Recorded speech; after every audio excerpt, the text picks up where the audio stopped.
안녕하십니까. 월요일 오전 11시를 넘기는 시간입니다. 이제 지난 금요일, 토요일 서울 부산시장 선거의 사전투표가 있었고 내일 모레 수요일 이제 본투표가 있게 됐습니다.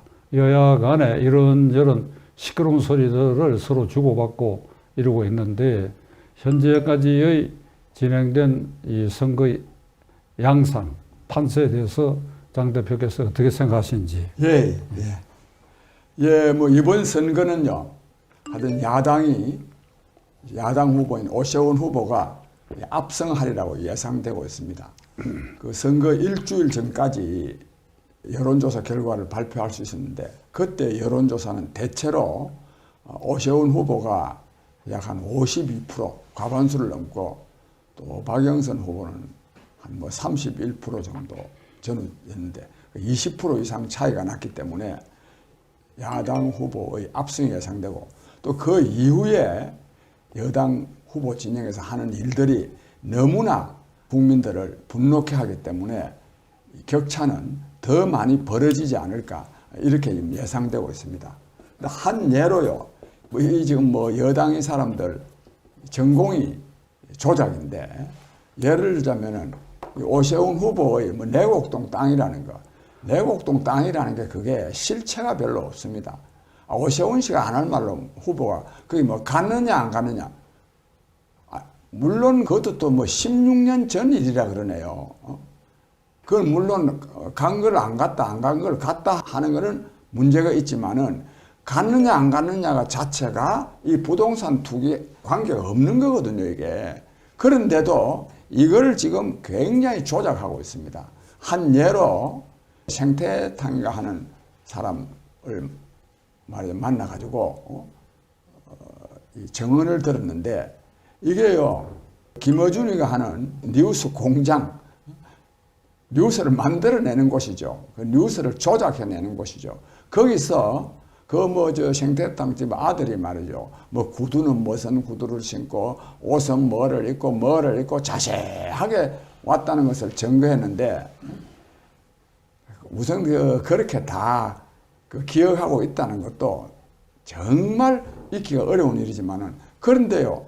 그런 정언이라 그런 말 한 다음에 4일 전에 이미 어떤 언론사에서 이 생태탕 주인 인터뷰를 했는데 자기는 주방에서 일을 하기 때문에 뭐 누가 왔다 가는지 그 자체도 모른다. 이렇게 말해버렸습니다. 이게 그러니까 얼마나 그러니까 이 정권이 말하자면 김어준을 시켰는지 김어준이가 자발적으로 했는지 이 말하자면 내곡동 사건도 아니죠. 이걸 조작하고 있는지 즉 이거 그야말로 이 제2의 김대엽이 즉 이해창 그 전에 이 대선 후보 아들 이 병역 문제와 관련해서 조작한 것이 나중에 또 조작으로 판명됐지 않습니까? 그런 것을 지금 조작하려고 발버둥을 치고 있는데 이것은 오히려 여당 후보의 지지율을 즉 박영선 후보에 대한 지지율을 더욱더 떨어뜨리고 말 거라 저는 그렇게 봅니다.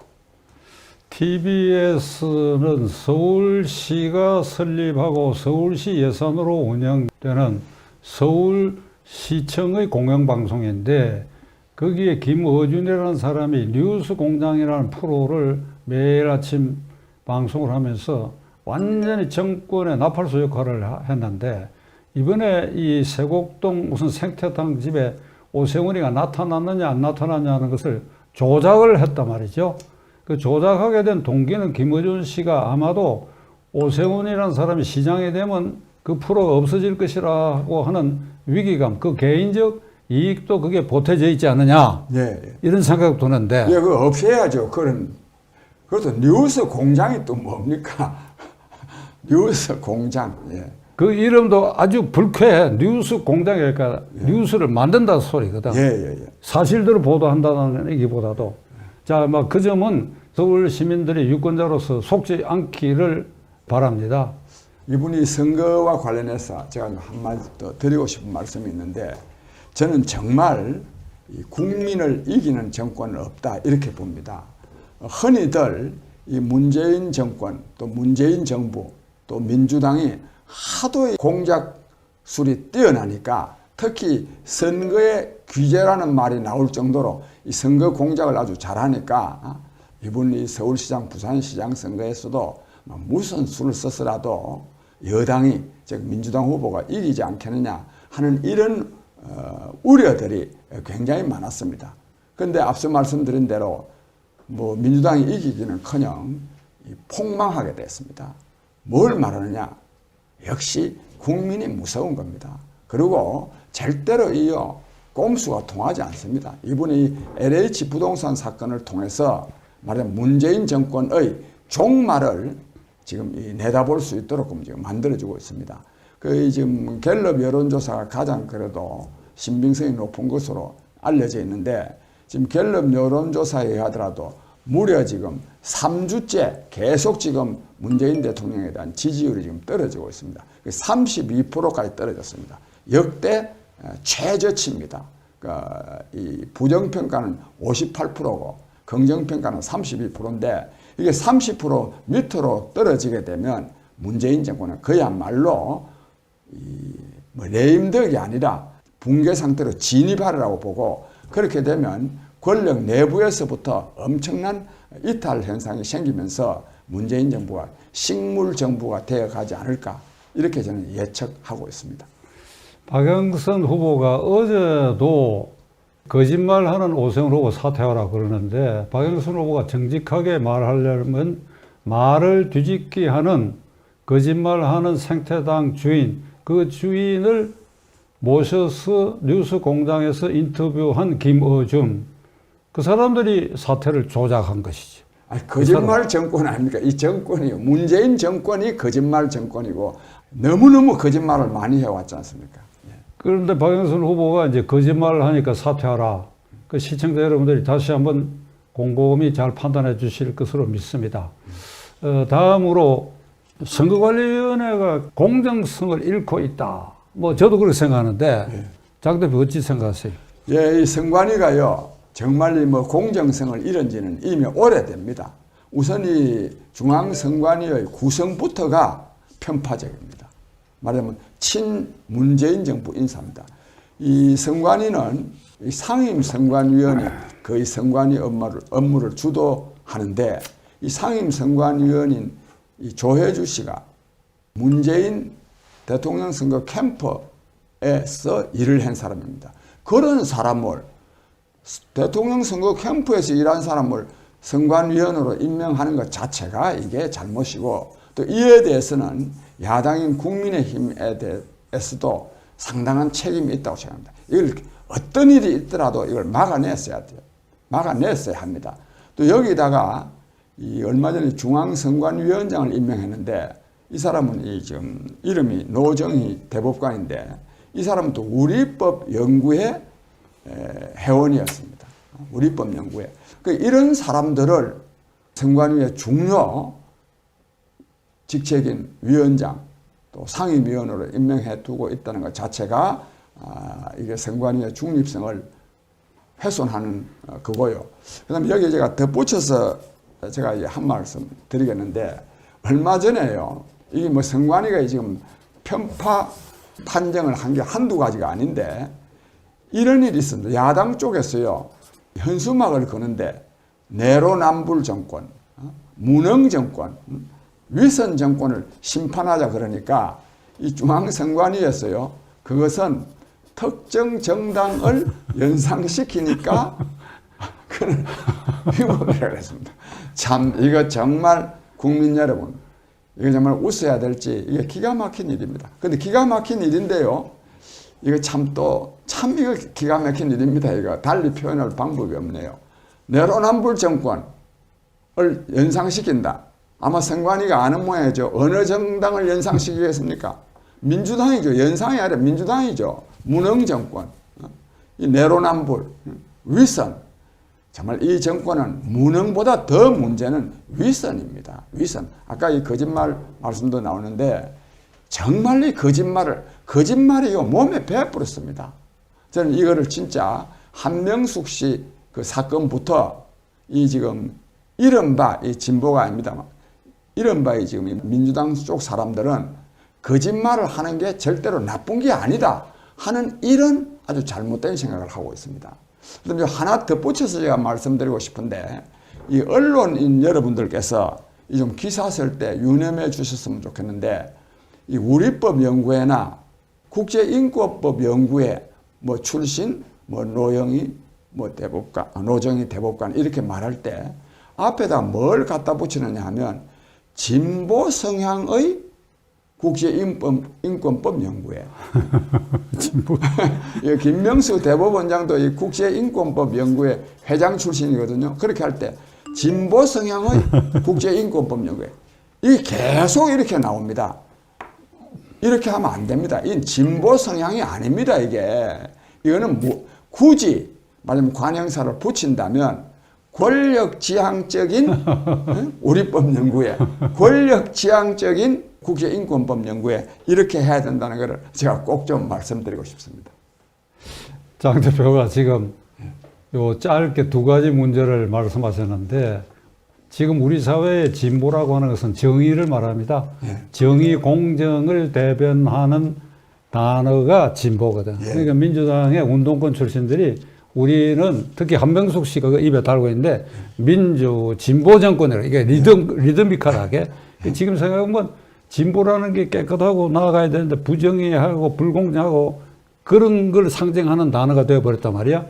지금 이 방송을 듣는 시청자 여러분 제가 분명히 말씀드리는데 진보 성향의 누구라 할 때 진보 성향의 박찬종은 아닙니다. 그러나 진보 성향의 장기표는 분명하다. 장기표 대표를 호칭할 때는 여러분들이 제가 그 말은 생략했다고 들으시면 됩니다. 아, 오늘 진보 성향의 장기표 대표께서 나와 계십니다. 그러니까 나머지는 다 가짜야. 그 다음에 여기 하나 더 보태겠는데요. 문재인 대통령 아니십니까?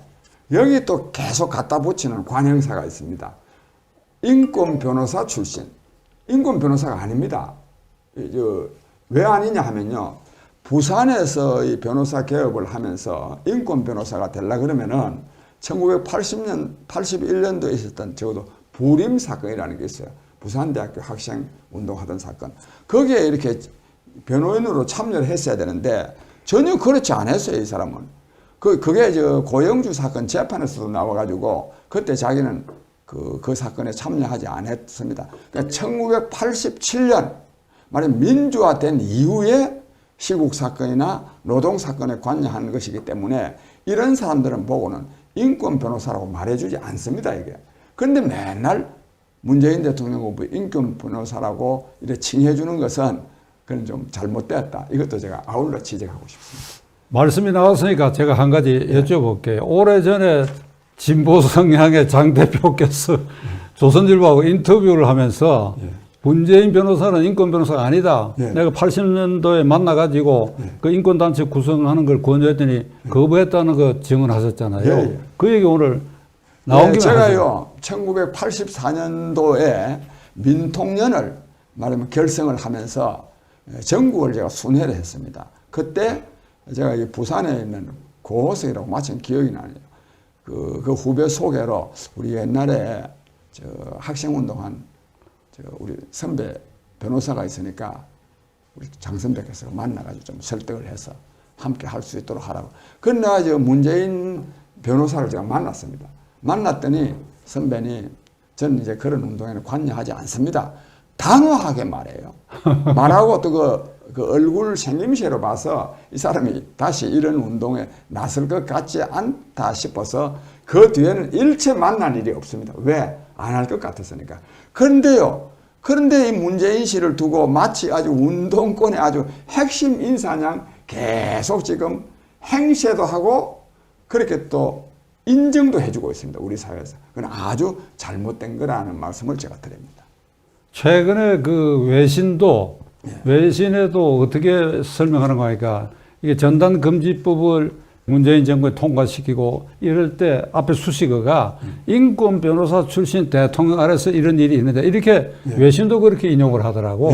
그런데 80년대에 인권 활동을 하지 않았다는 건 지금 장 대표 그러니까 증인 중에 한 사람이고 저도 증인입니다. 적어도 7, 80년대에 인권 변호사라고 호칭을 받으려 그러면 시국 사건을 전담할 것, 이 무료 변론을 할 것, 어떤 박해도 굴하지 않을 것. 그러니까 이렇게 따져보면 제가 가지고 있는 인권 변호사 명단에 문재인이 없어요. 노무현도 없어요. 노무현도 없습니다. 없어. 노무현도 없고 부산은 김광일이고 서울에는 그 시까지만 박찬종하고 한 5명밖에 안 돼요.